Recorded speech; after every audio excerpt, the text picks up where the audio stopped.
Hi. How are you? It's been a little bit, huh? How have you been since I last saw you? Okay. No, I'm not going to hold it against you.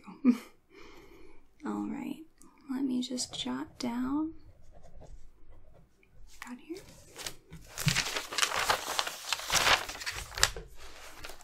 Okay. Alright, I have everything all ready, so if you're ready to begin, then I am. Okay. So, since I last saw you, it's been a couple months at least, right? Yeah. So, I'm just going to need a little bit of a refresher. I do have my notes here, but I just want to make sure that everything is still correct by your standards, if that's okay. Alright.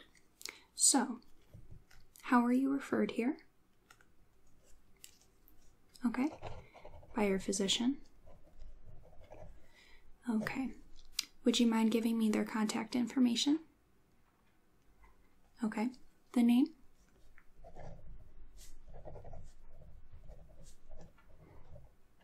Okay. And a phone number I can reach them by?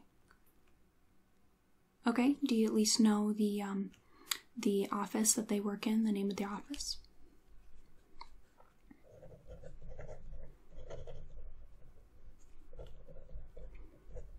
Okay, and that is in what city?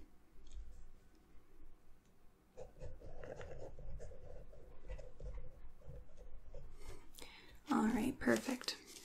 So since I've last seen you, have you started any medications, stopped any medications? Couple changes? Alright, why don't you go ahead and just run me through everything you're taking and the dosage.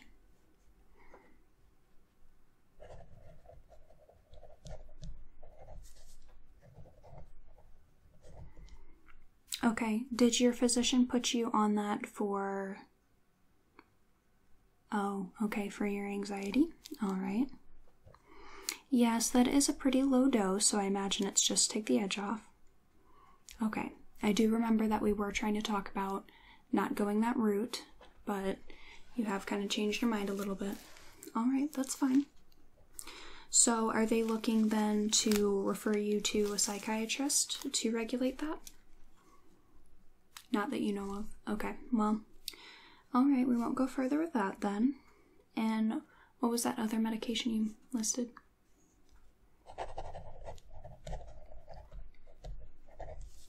Okay, and the dosage?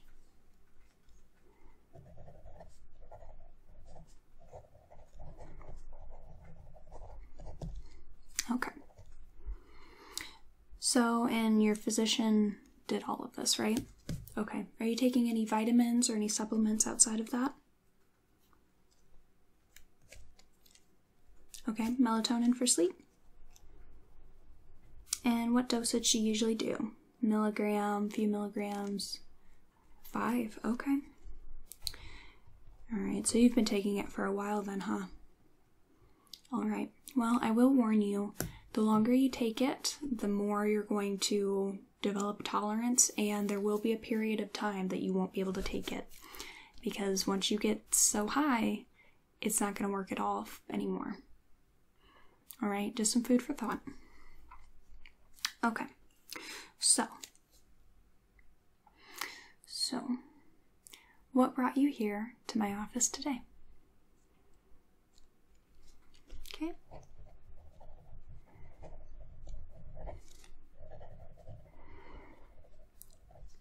Alrighty. So, I know it has been a few months, but I noticed that you kind of had a splotchy history regarding therapy and psychiatrists. So what made you decide that you wanted to try to get back on the bandwagon again? What made you decide that you wanted to start doing this now as opposed to maybe a year ago or a few months ago? Okay. Yeah.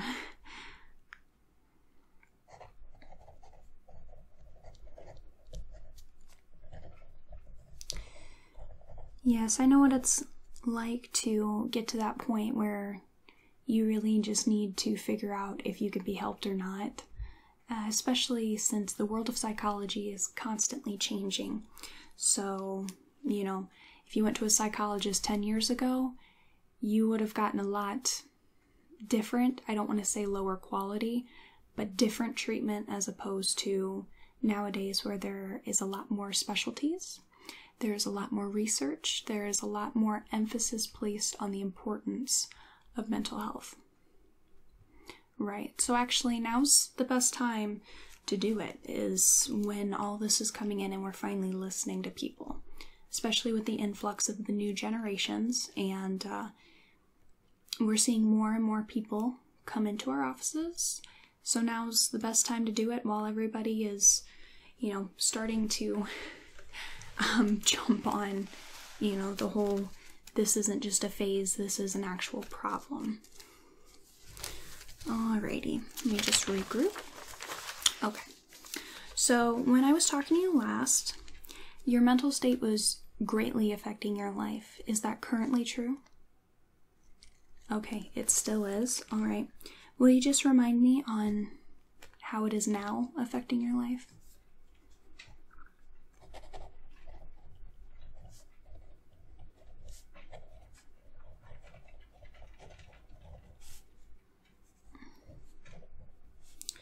Okay, so this is obviously affecting sleep. Is that correct? Sleep? And your mood? Obviously not great. Okay. Your relationships? Okay, so we are hitting all the major areas. So, yeah, it's about time we make some kind of change, right? Alright. So, tell me, what kind of support system do you have? Is it your family? Is it your friends? Do you have a few trusted coworkers? Anybody that you can talk to? Anybody you can come to?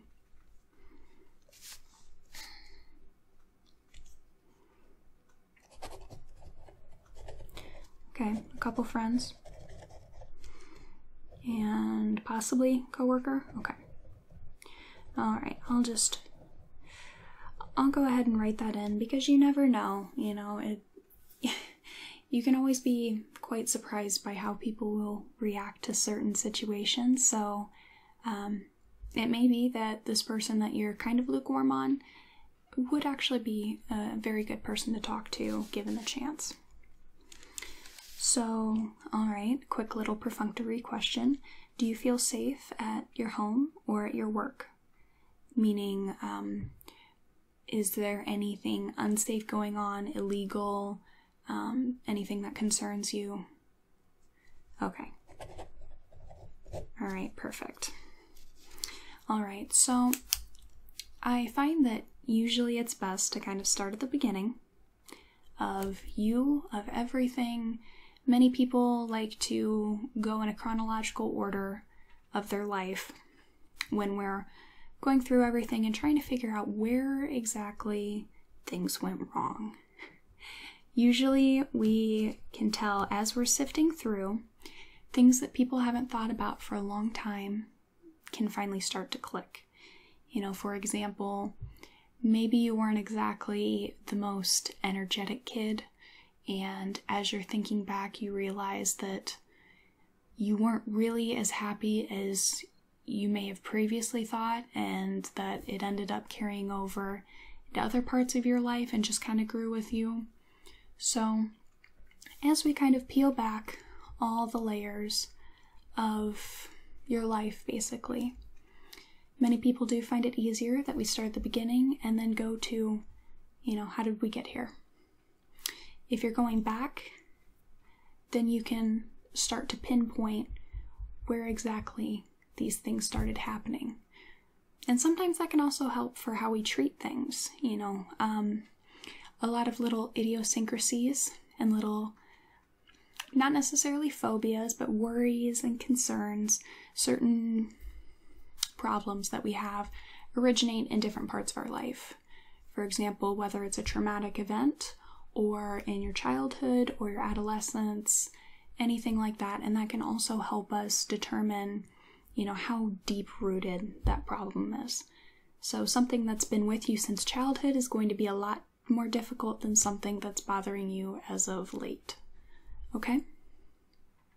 So you don't have to answer every question if you don't feel like it. This is supposed to be a completely comfortable and completely trusting place for you.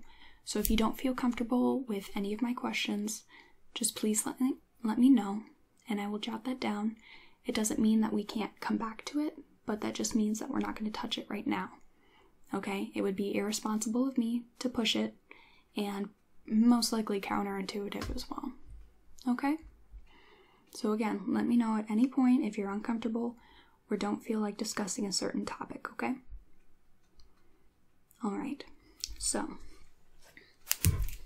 let me just go ahead and get settled. There we go.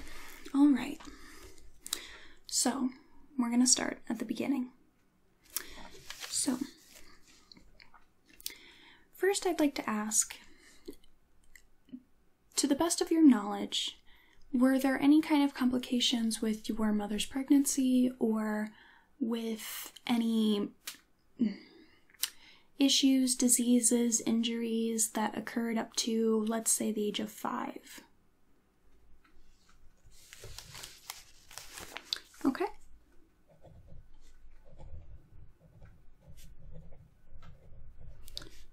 Alright, so a normal pregnancy, right?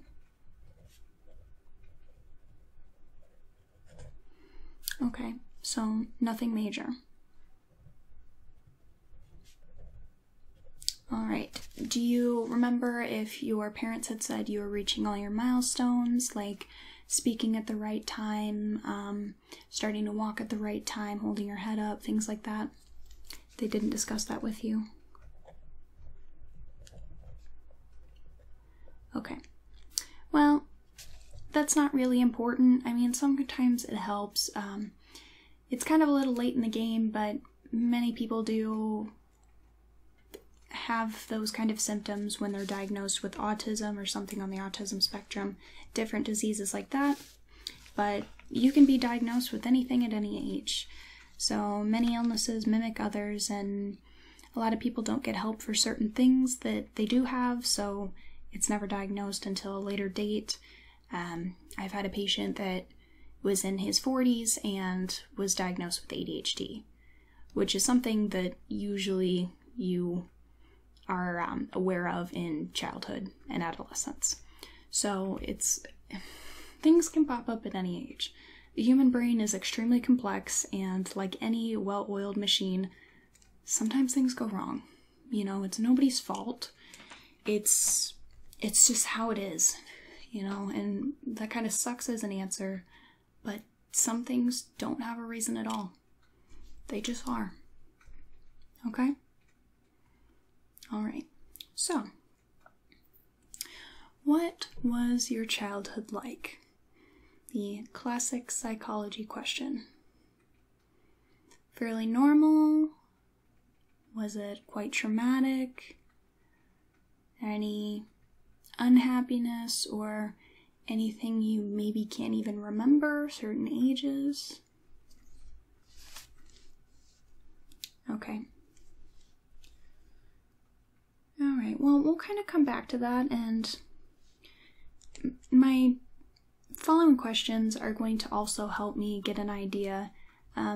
Many people don't remember their childhood at all, which we do spend most of our time, especially because it's the beginning of our life, but we're so busy doing other things and learning things and just kind of discerning our way around the world. So sometimes we can forget those things, and many events that happened that really messed us up when we were young, we completely block out when we're older. So as we're going through, it might help jog your memory, okay? Alright. Do you remember what your relationship with your parents was like? Were they very strict, very lenient? Were they overbearing? Were they not really even there? Emotionally unavailable? Okay. Yes, I can definitely relate to you on that. And unfortunately, the emotionally unavailable parent is a very common parent. So people don't realize how much it can mess your kids up if you don't invest yourself in your child's emotions. But all the kids remember is that their parent didn't listen to them and didn't, if they had a problem, they couldn't go to them because they weren't listening. So I can understand that front. So was there a lot of punishment in your home? Was it more of a, did you get grounded a lot? Were there a lot of things that would get taken away? Or was it more of, there wasn't any punishment at all?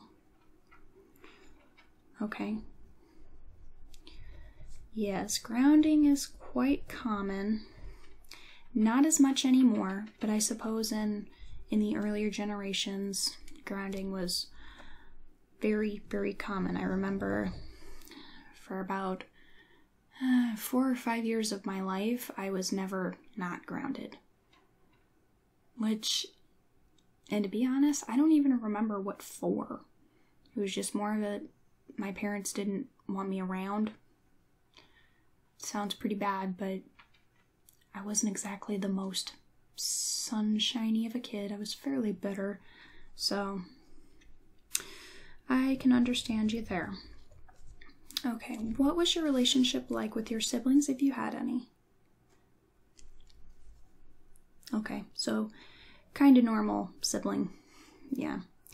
Chaotic. Yes, that is pretty normal. Most siblings don't get along until they're older. Well, sometimes into teenage years. Really, the human nature cannot be tracked to a T. Everybody's different. Okay. What about extended family? Like maybe grandparents, aunts, uncles, cousins, anything like that? Some of us grow up quite close to our cousins and extended family. Some of us don't. Okay, kind of just in your nuclear family. All right. Okay. Did you have many friends as a kid? And when I say childhood, I'm meaning like up to age 13, like before you were a teenager, pre-pubescence, anywhere from 6 to 13. That's kind of a wide span. Okay, at least a few friends. All right.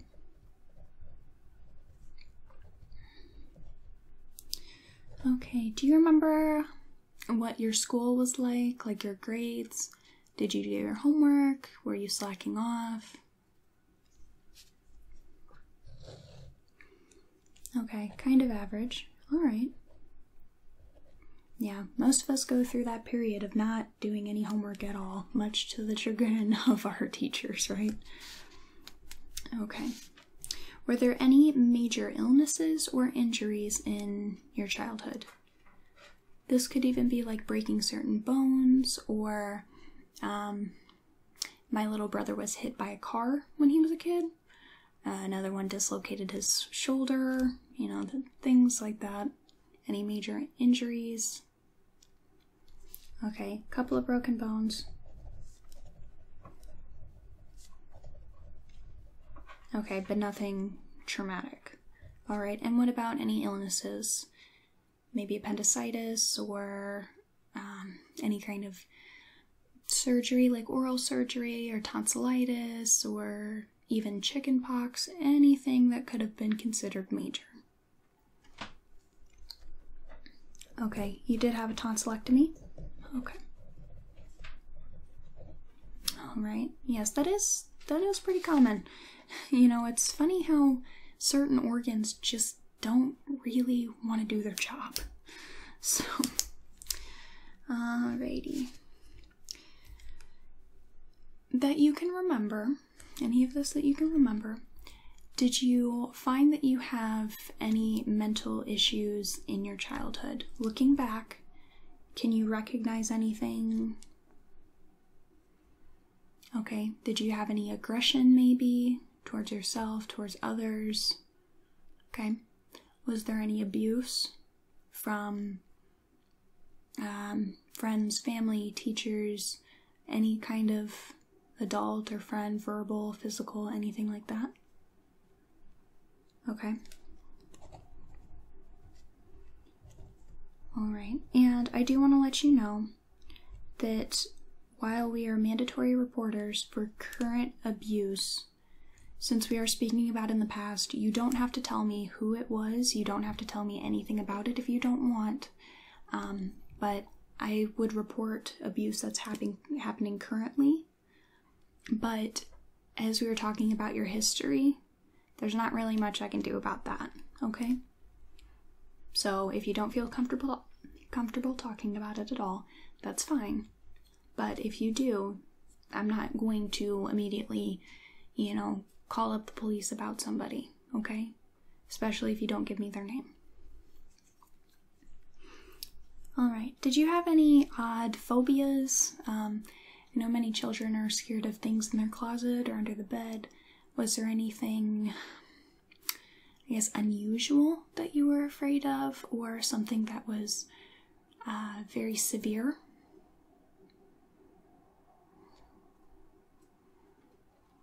Okay.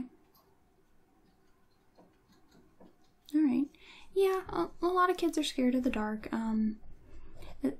Even persisting into teenage years, I mean, that's rather common. It's not really a problem unless you have to have everything brightly lit wherever you go. You can't go outside at night.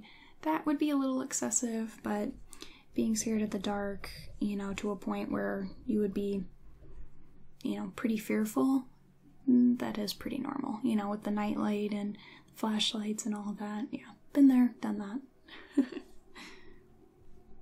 Okay. Were there any kind of mood issues, any sort of anger issues or sadness or, I guess those are usually, I'm trying to think of, yeah. Okay.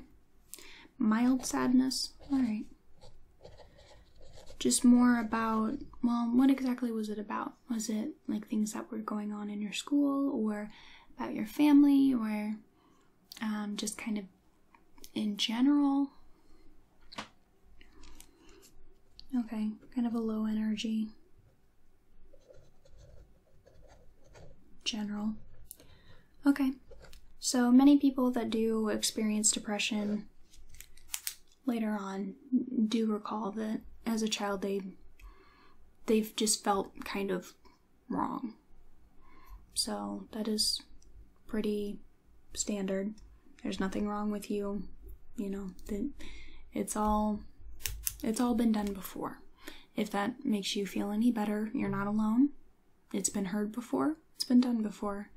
So it's not like it's something completely out in left field. Alright? Alright. Were there any major troubles, events, upsets?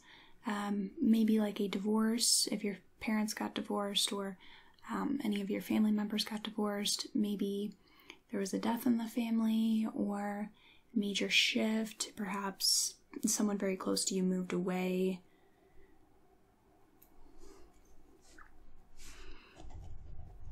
Okay. Your best friend moved away. So, and you felt like they abandoned you?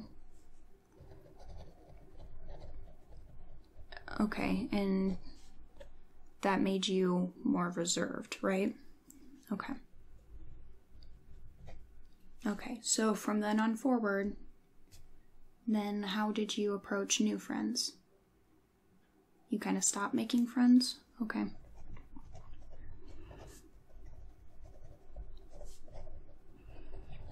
Okay. And you said that your grandparent had died when you were younger? Okay. Did you have any sort of prolonged sadness, or was there anything like you were in deep grief that you remember? Okay. Alright. Alright. Well, let's go ahead and move on. So now I'm going to be talking about your teenage years, which would be from 13 onward to about 18 to 20. I mean, usually 18 is generally your cutoff point of, I'm a teenager, but you still kind of have that same brain, how do I want to say this? Your brain doesn't change that much from 18 to 20. It's still very similar. So you're still in that teenage child mindset even when you're 19, 20. You know, you're older, but you're still fairly young. Okay? So how were your teenage years in general? Angsty. With a capital angst. That would be being a teenager. Okay, was there anything out of the ordinary? Okay. So, were there any mental issues that started picking up around then? Okay, that's when the depression started coming in. Okay. And your anxiety? Not quite. Okay. So, any aggression? Alright, abuse? Any of those phobias that we were talking about that really did a number on your life? Okay. And any other mood issues besides depression? Okay, so mostly depression and just kind of general feelings of not belonging, not fitting in. Okay, of feeling lost. Alright, can you describe to me a little bit more about that? Like, you couldn't figure out what you wanted to do with your life, or you just didn't know what was going on, didn't know what the world had in store for you, anything like that?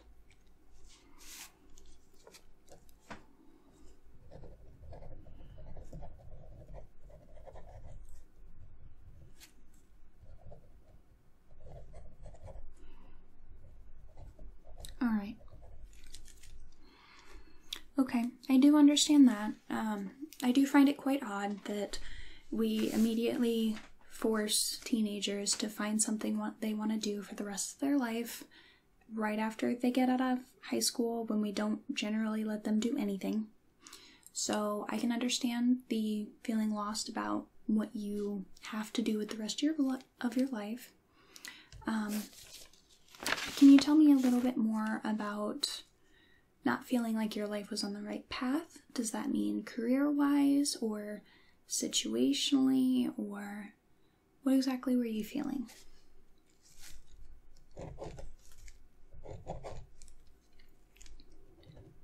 Okay.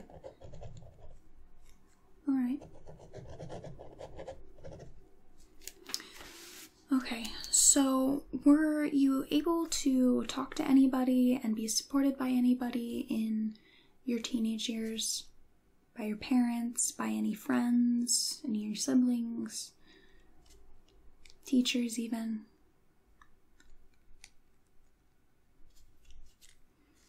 Okay, so you had a friend for about a year, okay. So what exactly did you do when you didn't have anybody to talk to?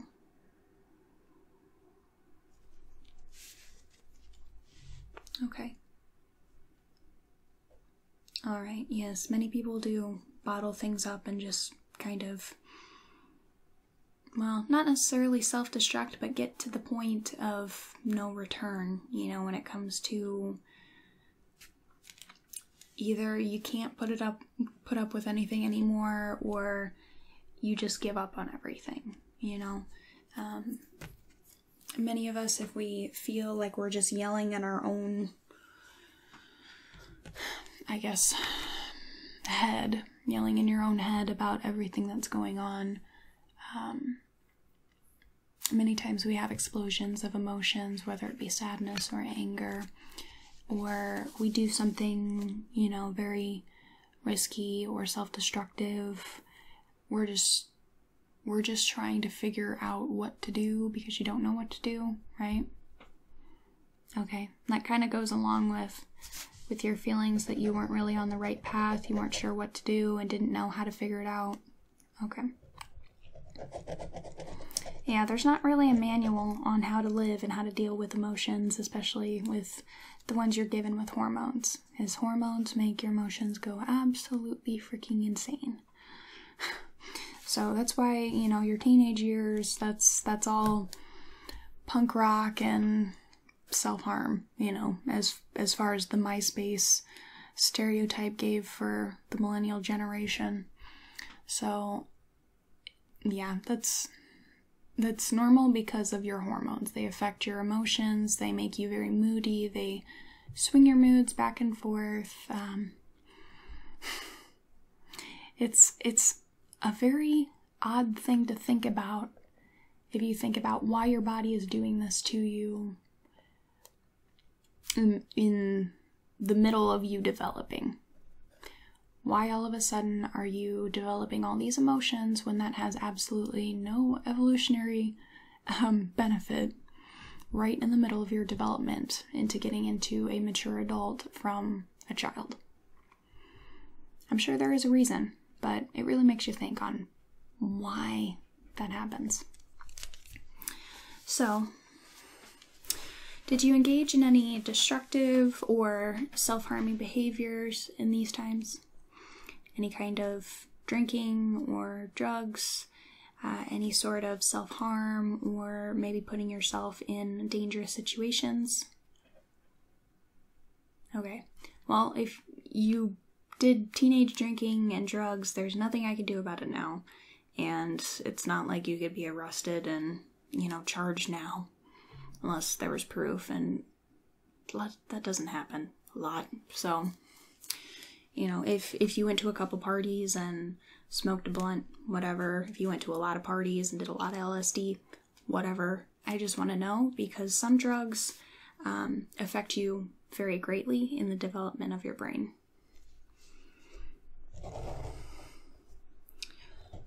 Okay, so recreational thing. Okay. And occasional social drinking, party drinking, binging. Okay. Occasional blackout party drinking. Okay. So, any kind of self-destructive behavior? All right. A lot of times this could be like obviously cutting yourself, burning yourself. See, I'm trying to think, how else do many people bang their heads against the wall? They bruise themselves, they scrape, you know, there's so many different mutilating ways people can do things, unfortunately. Okay, so nothing like that. Okay, did you put yourself in harm's way at all? For example, there's generally a lot of running jokes as, you know, you're not necessarily suicidal, but if a car came and hit you, you won't necessarily step out of the way. You know, anything like that, any kind of, you know, well, if something happens, it doesn't matter. Anything like that. Okay.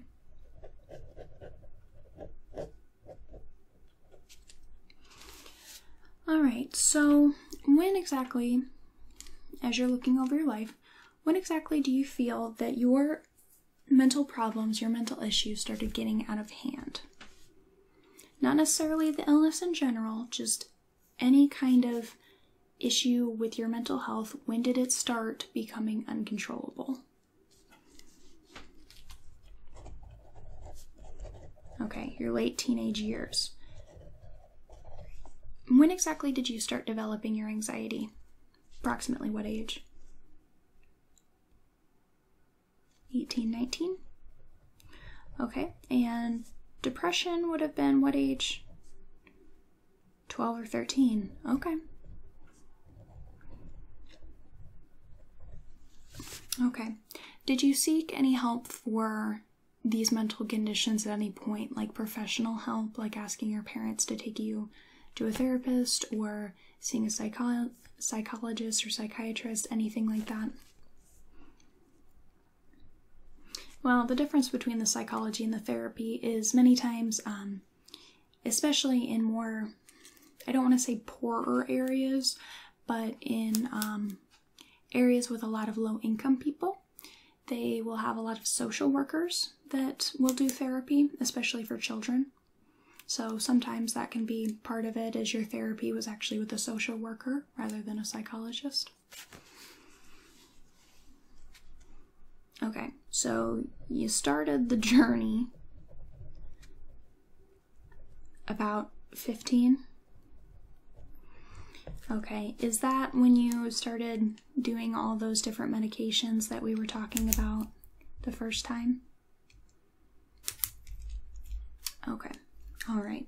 So, and you weren't on those very long, were you? Just a couple weeks at a time? Okay, I'm going to go ahead and review those again.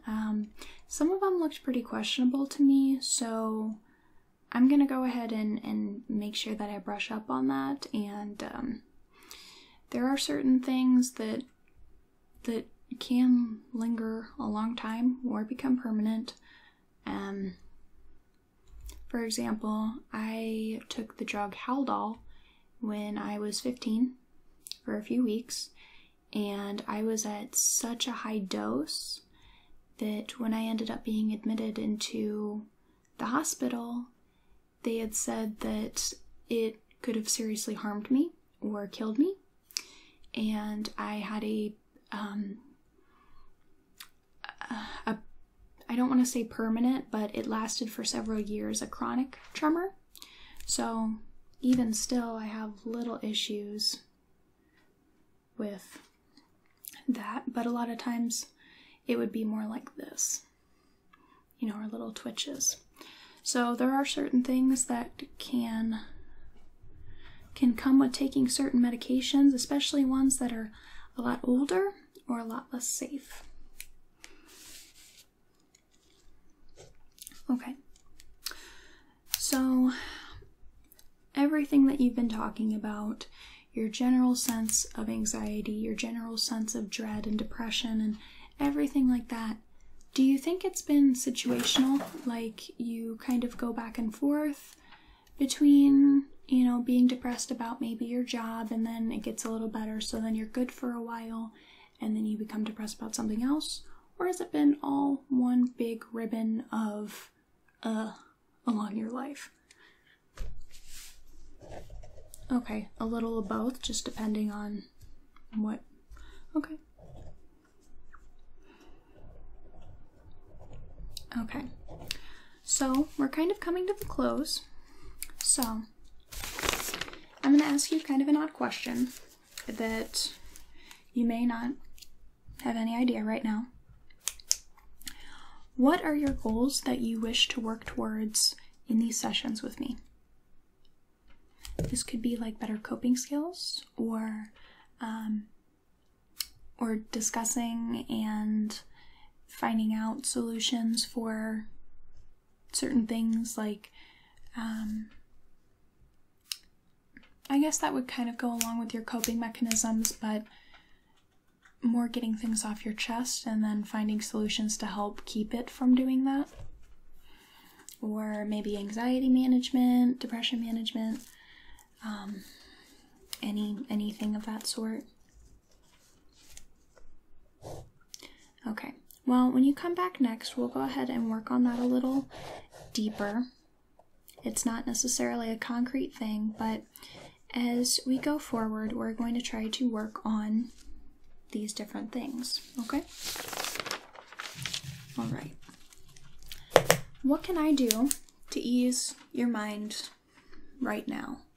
That any kind of worries you have or any sort of baggage you're going to go back home to, what can I do for you right now to help ease that? Okay. Well, you're not crazy, all right?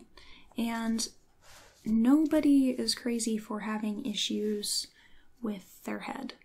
So we can have all kinds of diseases and injuries and cancers and just weird conditions that we don't even necessarily know about yet.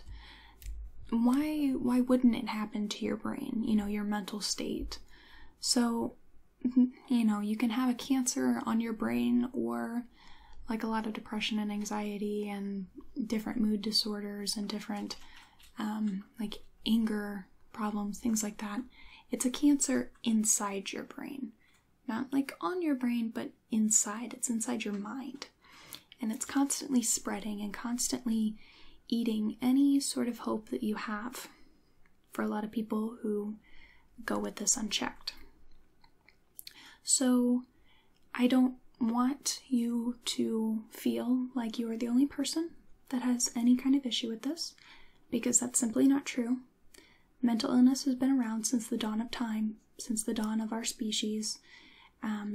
It's just something that hasn't been taken seriously nearly as much as it should have until, 5-10 years ago. So I know that, we're always learning, and we're always reclassifying, and we're always researching ways to help people with these conditions. All right? So you are not crazy, and I do believe you. All right? What do you feel helps you the most outside of these walls? Listening to music, or reading, or taking walks, or sometimes eating a good meal helps a lot. Okay. Yeah, that's good. As long as you have something, yeah.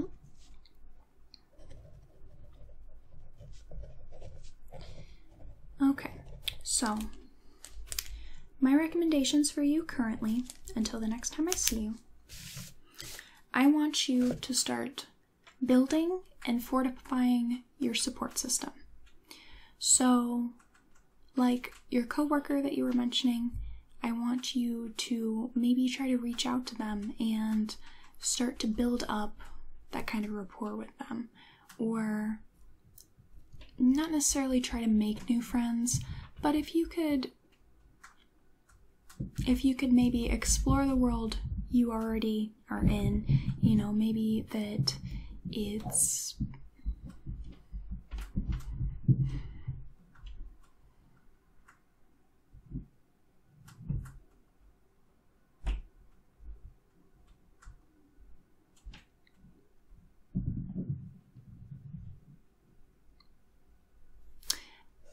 maybe that would be like you chat up your barista at your coffee shop, or you ride the bus to work and there's a few people that you've never spoken to before. You can go into your own life and maybe kind of make acquaintances or touch base with anybody that you've never talked to before. And you may never know. They could end up being, a very good person to talk to. If you're rather anxious about talking to people,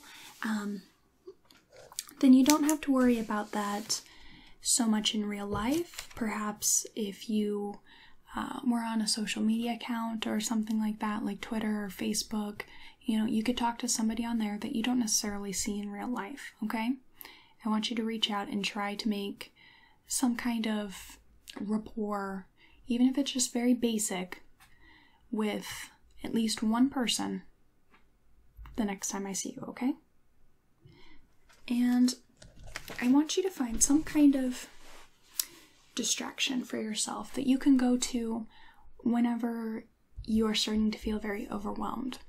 So for many people, this could be your favorite video game, or your favorite book, or a place that you like going, that you can immediately go to when you're feeling very overwhelmed, or you're feeling very depressed, very anxious, anything like that. Just something familiar, okay? I want you to find some kind of challenging or engaging hobby, and this could also go along with your distraction. So some people will play online chess, or they'll read, or they'll do certain crafts that challenge their skills, like paper mache, or knot work, or wire wrapping, anything like that. Try to do something that you can see results of, all right? That can also help to distract you and to help boost your confidence and your self-esteem a little bit, especially because if you can see that you're getting better, a lot of people find that that generally improves their mood as well. I want you to find a safe spot where you can unwind and de-stress, and this is also kind of tied into the distraction point. So I want you to find some kind of place. This is a physical place, whether it's your bedroom or your living room or a closet or maybe your garage or a park outside your house. Any place that you can go to where as soon as you go there, you can immediately just relax. So you're almost doing kind of like a Pavlov thing with, you know, that kind of behavioral technique where when you think of this place or you go to this place, you feel relaxed. And the more you do that and the more you make an effort to do that, you will just kind of subconsciously feel relaxed when you go there. Okay? And for the last thing, if you feel unsafe at all, whether it be with yourself or another person, I want you to call the office number. We have an after hours number if that's needed, okay? We'll always have somebody to talk to, and you can run through the situation. You don't have to go into details, but just make sure so then we can find some way to help you. And if you can't reach us for whatever reason or you don't feel like it's enough, I want you to try to go to your nearest ER, all right?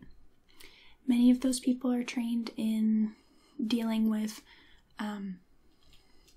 emotional instances, mental instances. A lot of places have a psychiatric ward, which I'm going to recommend that as my last resort because many people find that that is the worst thing to do to somebody. And I will agree, that is the worst thing you can do to somebody because they're already feeling alone and you're isolating them from the world and you're making them feel even more alone. So that would be your very last resort if you don't feel safe, okay? All right.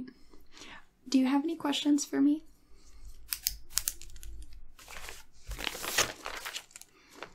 Okay. So I'm going to have you make an appointment up at the front desk, okay? They'll go through your schedule and make sure that it'll work out. And hopefully I'll see you in about a couple weeks, okay? Alright. Keep your head up, love. Alright? If you need anything at all, please call the office. If you need to get in sooner, if you need any sort of help, just let us know, okay? Alright.